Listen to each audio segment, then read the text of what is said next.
Okay, so here we are. Didn't really film nothing yesterday. We had to move hotels from the Rotary House to another hotel for the week because they didn't have any available. They were all booked up over there. So we did that yesterday and got up some other things settled out. But I just really wanted to chill out yesterday. So we did get the okay. I'm okay for surgery. Did the echocardiogram. Everything was good with that.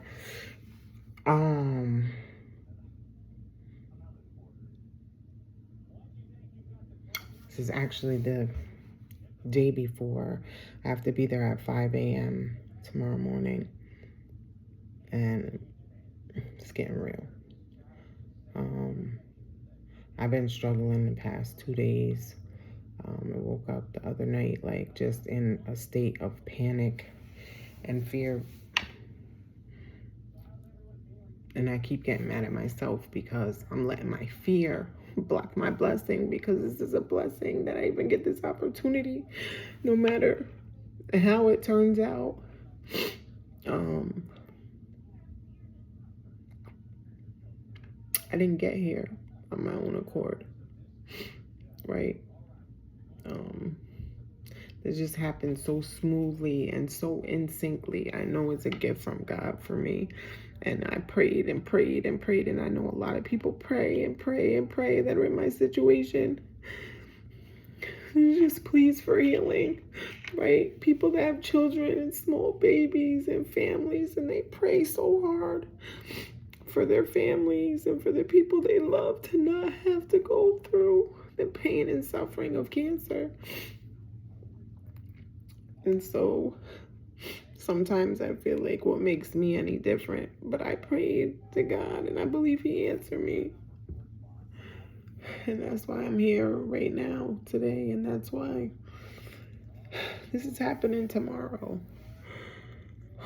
So I'm still scared, and I'm just trying to pray and keep that in my mind, that like I was trying to give that all to God, all this anxiety that I have, because it's not easy, right? Because I think about, like, what if the worst happens? Like, what about my family?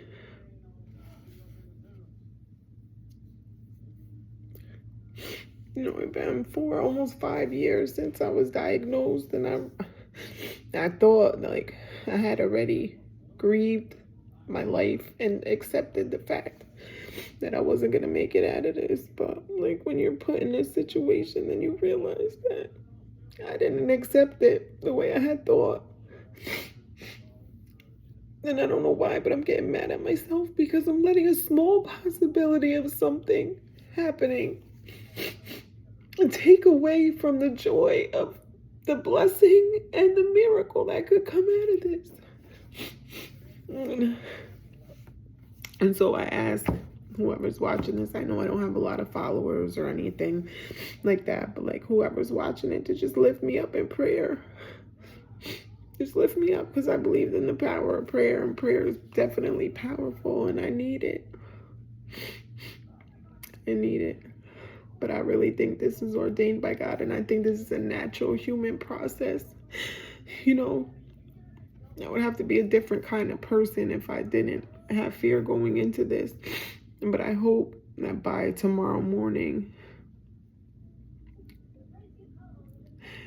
that I could put all my anxiety and all my fears on the feet of Jesus and leave them there and go into this blessed, the feeling of love and blessings, and just accepting whatever comes from that.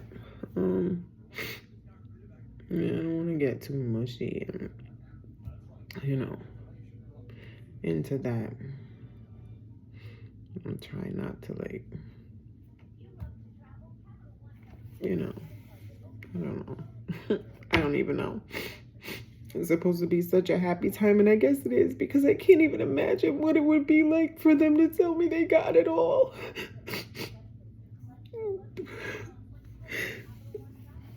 Like, to me, that's insane.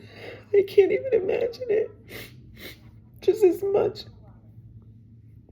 as that invokes so much emotion from me. The thought of something not going right does the same.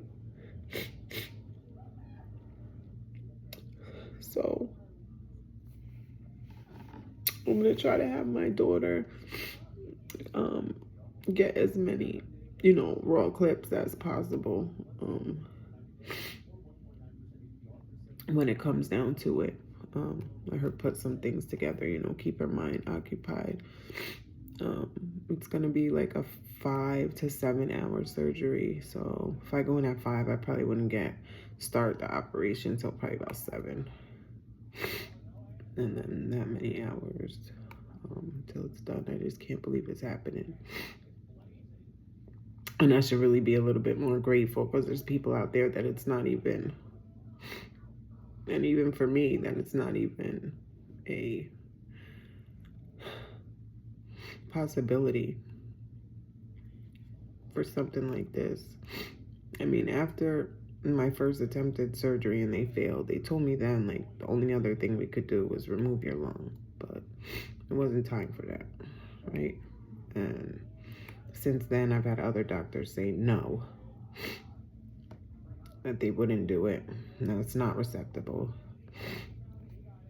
And here I am, right? And it's going to be radical and it's going to be rough.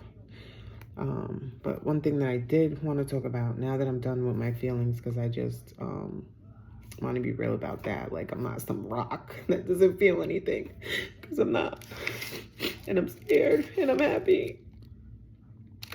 I'm just like all of these things. And I wish I could be more happy.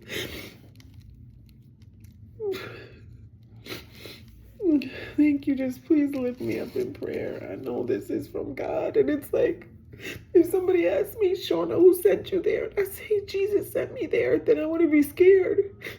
Why would I be scared if I know this?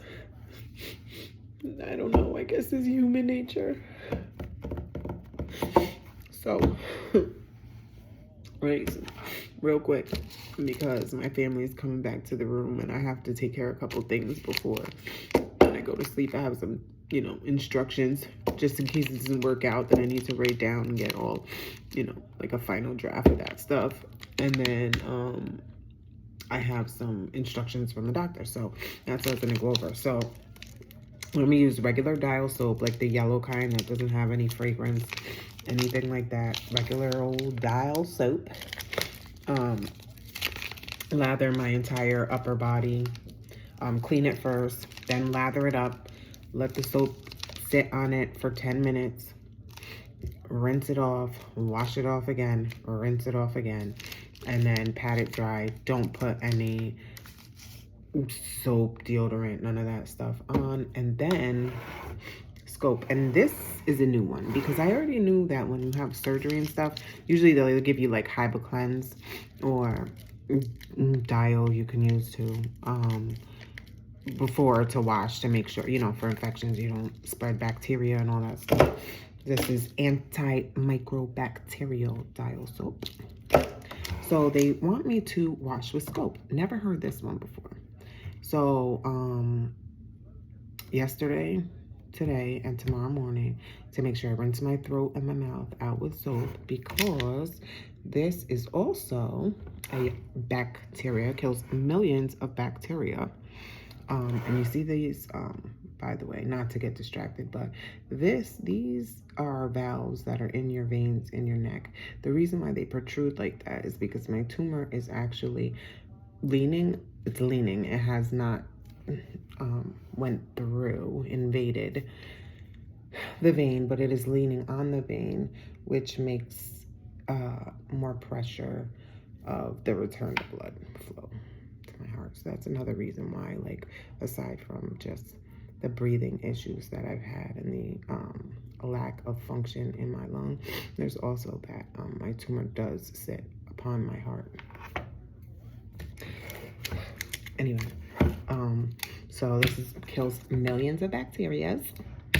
So I have to wash my mouth and throat out with this, because when they intubate you, they put that tube down your throat. They want to limit the amount of bacteria that comes from your mouth down into your throat area. I don't know if that's just because I'm having a lung surgery, or if that's, you know, across the board for surgeries. But yeah, I wanted to share that with you. Other than that, please, if you watch this, if you see this, lift me up in prayer. There'll be more to come. Hopefully, there'll be a recovery process. Just continue to keep me lifted up in prayers. Prayer is powerful. Jesus is King. And I just want to thank everyone who has supported me, my whole entire family. Bill, you're dope. And I just want to say thank you to everybody, and thank you most of all to the Most High, Jesus Christ. But I'll see you guys soon.